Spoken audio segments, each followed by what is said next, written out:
Welcome back, everybody. Sheepdog Smokey here. Happy Monday. Hope you're having a productive start to your week. I'm personally entering week 4 of working from home.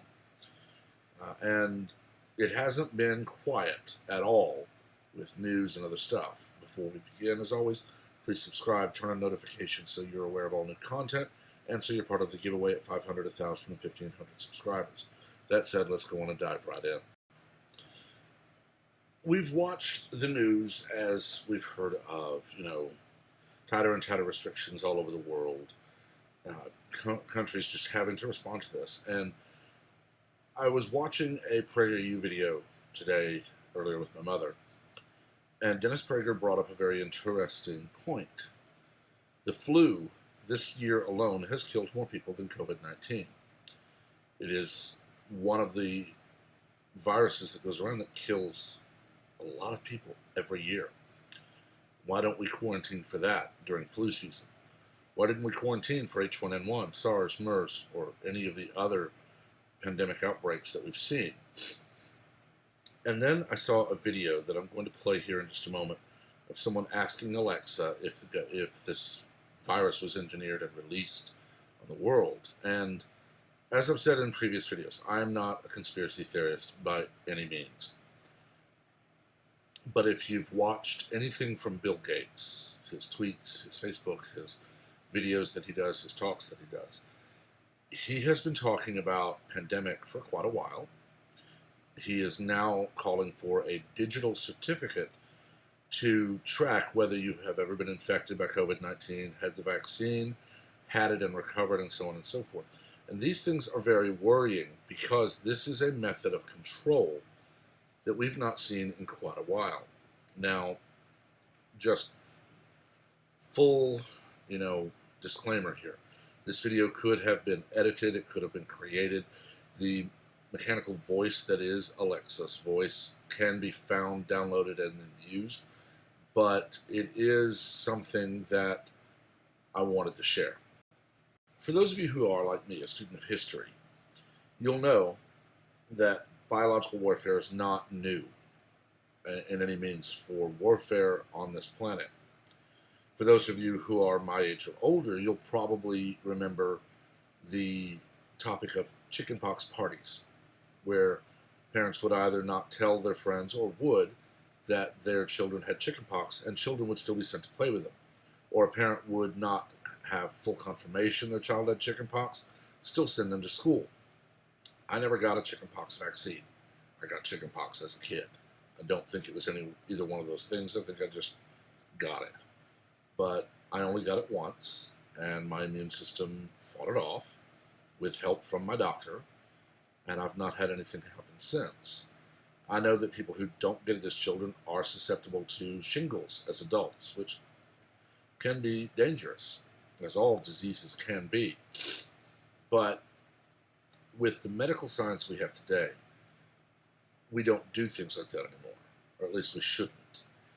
The mere suggestion that any government or any group would engineer a virus and then purposely release it on the planet is frightening, to say the least. Again, I'm not a conspiracy theorist. I don't believe this, and I won't until someone says we've proven it. I wouldn't be surprised.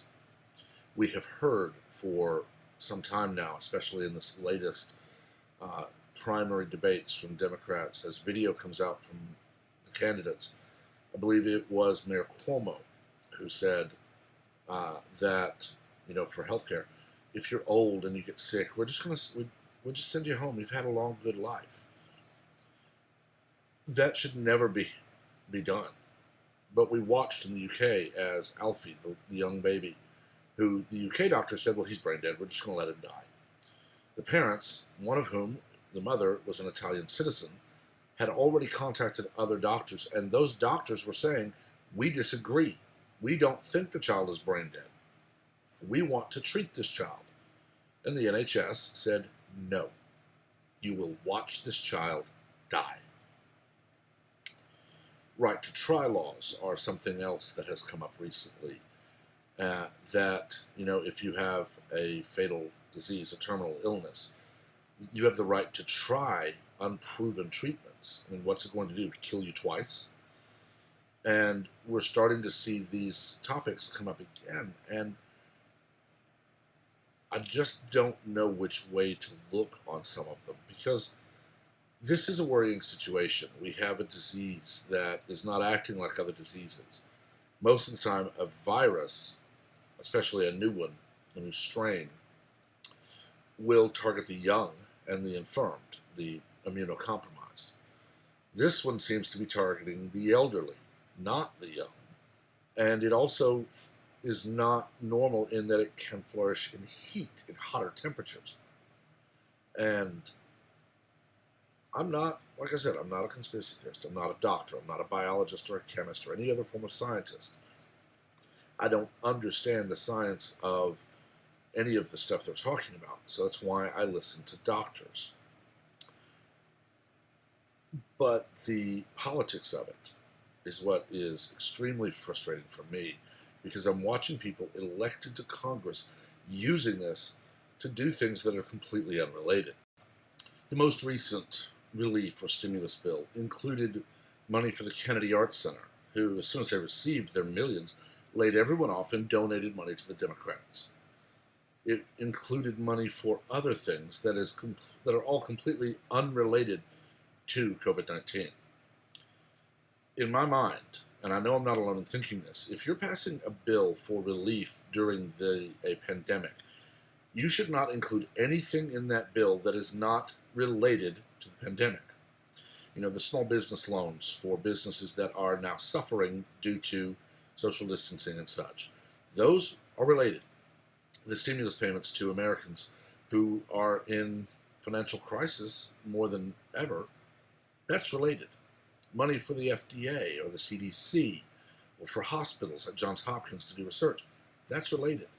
Kennedy Arts Center, not related. PBS, not related. And I've had people get mad at me when I say that PBS should not be receiving money. PBS is the public broadcasting system. I understand that. But it is not an essential service for fighting off a pandemic. Also, if I remember correctly, the merchandising from Sesame Street alone vastly eclipses what the government sends to PBS. They would not have any problem still airing their shows and running their little telethons to ask for money if the government said, we're not going to fund you ever again. But we have power that has been given to politicians who use this for their own pet projects. Never let a tragedy go to waste. And that should worry everyone. Liberal, conservative, middle of the road, doesn't matter. It should worry you that we have elected officials who are using a pandemic to advance agendas and projects that are completely unrelated to what they say they're doing, what they say this is for. And I'm more and more worried every day because I see people who are disagreeing with that mindset. No, we need to fund the arts. Okay, you funded them and they laid everyone off. No one is going to the Kennedy Arts Center to listen to concerts or watch anything right now. They don't need funding. You can pass a bill saying that, you can't evict someone during this, and so on and so forth. Kennedy Center is not storing anything that is perishable. So they could kill the power, water, and gas to that building and turn it back on when they're ready to start up again. No one is funding movie theaters. We have airlines that are almost going under because no one is flying right now. But we depend on the airlines to transport mail and other packages. And we depend on them to transport medical needs and so on and so forth. So those things are related while many other things are not. If anything, we should be scrutinizing Congress more closely now than ever before, because they're talking about launching investigations into coronavirus. They're talking about everything and anything other than just helping Americans. For crying out loud, Ocasio-Cortez is using the coronavirus to push for reparations once again. She's complaining that because minorities live in urban areas more than anything else, they're more at risk. So this should be a time to talk about reparations. No, it is not. The Civil War ended 155 years ago, Miss Ocasio-Cortez. There is no one alive today that was a slave or even ever knew anyone who was a slave. Therefore, there is no need for reparations. I can remember when studying the civil rights movement and the initial discussions for affirmative action. A couple of decades later, when I was entering the workforce after high school, it was frustrating having to say that I was hiring people not based on anything but qualifications, which is what I was doing, but I had to prove it. Now we have people complaining that a board of chairman at a business is not ethnically and otherwise diverse. I'm sorry, the board has normally been in their position for decades. So these people are literally saying, fire white men and hire minorities and women. I've been turned down for jobs I know I was the most qualified for because the company had to hire a minority or they would be fined or investigated. I've told this story before, but it's worth telling again. I worked for a retail electric provider, and the hiring process was very simple. You would submit your application online. It very clearly said, do not submit anything showing your name or a photo other than their application, which they controlled. Your application was then given a number. You were then contacted electronically, and you would do a second round of interview, which was automated via the phone. You had no opportunity to provide a name or a phone number there, and you did not actually speak your responses. Round 3, you actually spoke to someone, and they flat out told you, do not tell me your name, do not tell me your gender, do not tell me your race. They were simply asking you questions about the job. Only in round 4 did anyone know your name, your race, or your gender, because it was finally a large group interview in person. And they had people who would submit resumes clearly stating that their name is this, here's their race, here's their gender, some included photographs. And they tried to complain that they were discriminated against because they were told, I'm sorry, we're not going to be hiring you because you broke our rules. There's another story of a young man who applied for the Four Seasons Hotel. Four Seasons is an extremely upscale hotel chain. They have a policy that no one may have tattoos, period. I have 2, one on each shoulder. If I was wearing a Hanes undershirt, you wouldn't see them. Women may not have more than 1 piercing in each ear, and they must be small, spherical earrings only, no other kind. They had strict rules on facial hair, on hairstyle, everything. Almost military-style dress code. A young man applied, lied about having tattoos, got the job, and was found out later to have them and fired. He tried to press for wrongful termination and was ultimately told the policy has been in place for over 100 years. You were flat out told this policy, and you were made to sign saying you had been told which you were and that you agreed to it. You lied, so you're fired. 30 years ago, these 2 things would not have happened. But we live in a society where people firmly believe they have a right to whatever job they want. Texas is a right-to-work state. But that does not mean you have a right to go in and say, I want a job, give me a job. If they're not hiring, they don't have to hire you. If you're not qualified, they don't have to hire you. They don't have to keep you in the job. If you're fired for cause, you have no recourse. You can't even claim unemployment if you're fired for cause. Although currently the Democrats want to say, if you lose your job for any reason at all, I walked in and slapped the living daylights out of my boss and he fired me. Okay, you get 4 months of full pay unemployment insurance. Meanwhile, we have people who can't find jobs who weren't fired because they didn't have a job before. Or technically they're not fired, their job just doesn't exist right now. They get nothing. The video I released yesterday, How Are You Enjoying Your Free Trial of Socialism? This is the push right now. I heard on the radio as I went to town to get my groceries for the week that, cities like Madrid and Paris are seeing clearer and clearer skies. It will be amazing to be able to see a clear sky over Los Angeles, and we're probably already there. The water in Venice is so clear you can see the fish. I will not be surprised at all within, a week or two to hear politicians start saying, well, see, this is proof. We don't need all these people traveling and going to and from work and flying. So we just need everyone to continue staying at home, work from home. If you can't find a job, we'll just give you money. And if they get their way, we're going to see their control solidified slowly and surely into complete subjugation of the country. I want the air clear. Respiratory disease like the flu is very dangerous. It kills a lot of people every year. But I'm not willing to let the government tell me I'm not allowed to go out. I'm not allowed out of my home. Say you can go get groceries once a week, but that's it. You can go to the hospital if you're sick, but that's it. And even then, only if you're sick with certain things. I've not been to see a doctor in over 2 years.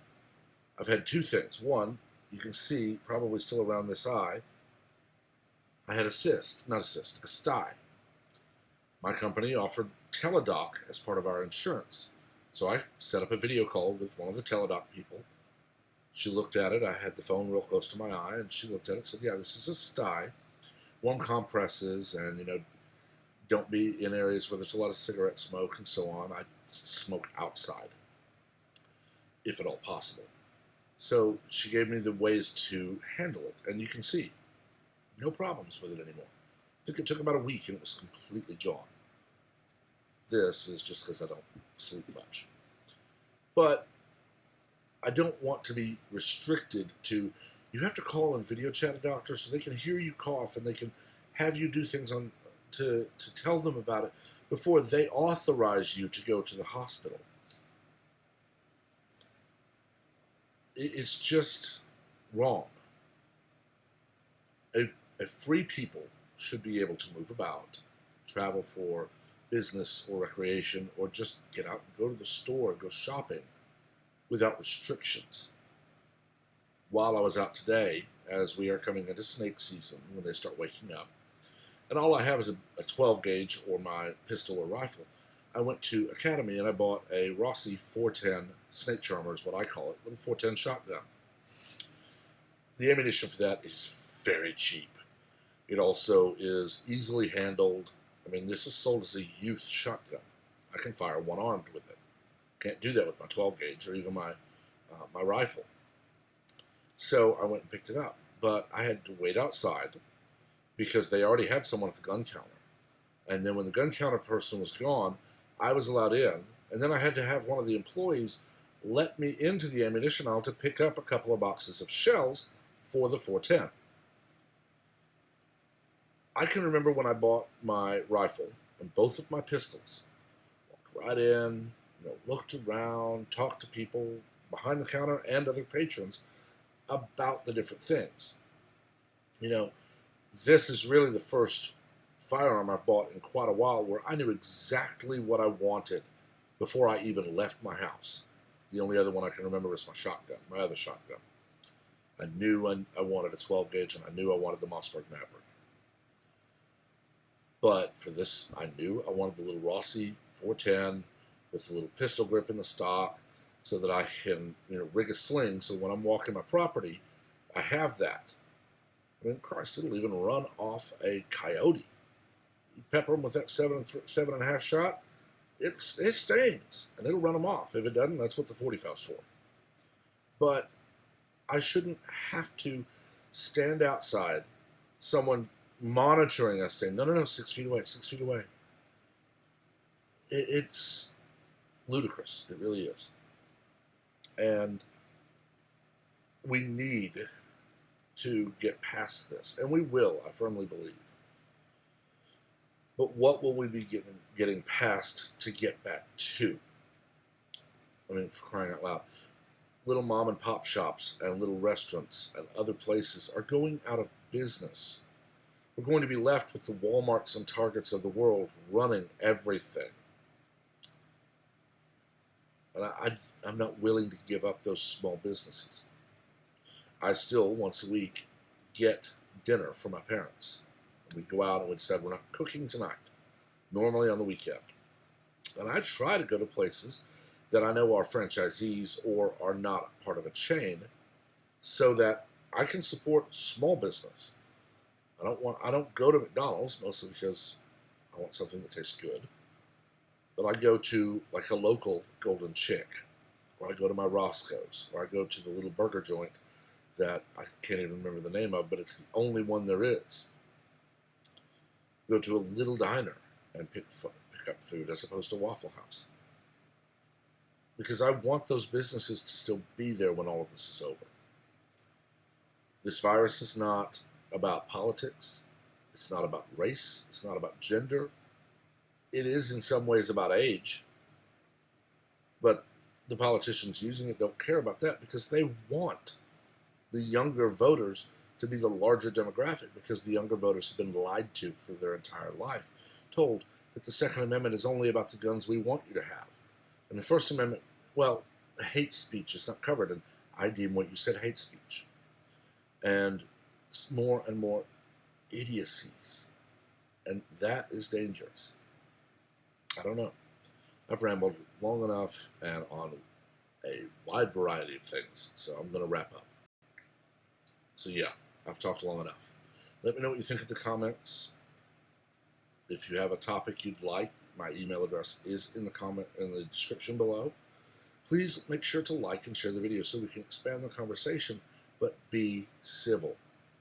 We can be passionate about our beliefs, and we can defend those without resorting to childish insults and arguing. As always, also, please remember to subscribe and turn on notifications so that you're part of the discussion and the channel and part of the giveaway at 500, 1,000, and 1,500 subscribers. Until next time, stay safe, stay healthy, stay smart, stay home for now as much as you can, and everyone have a wonderful day and a wonderful week.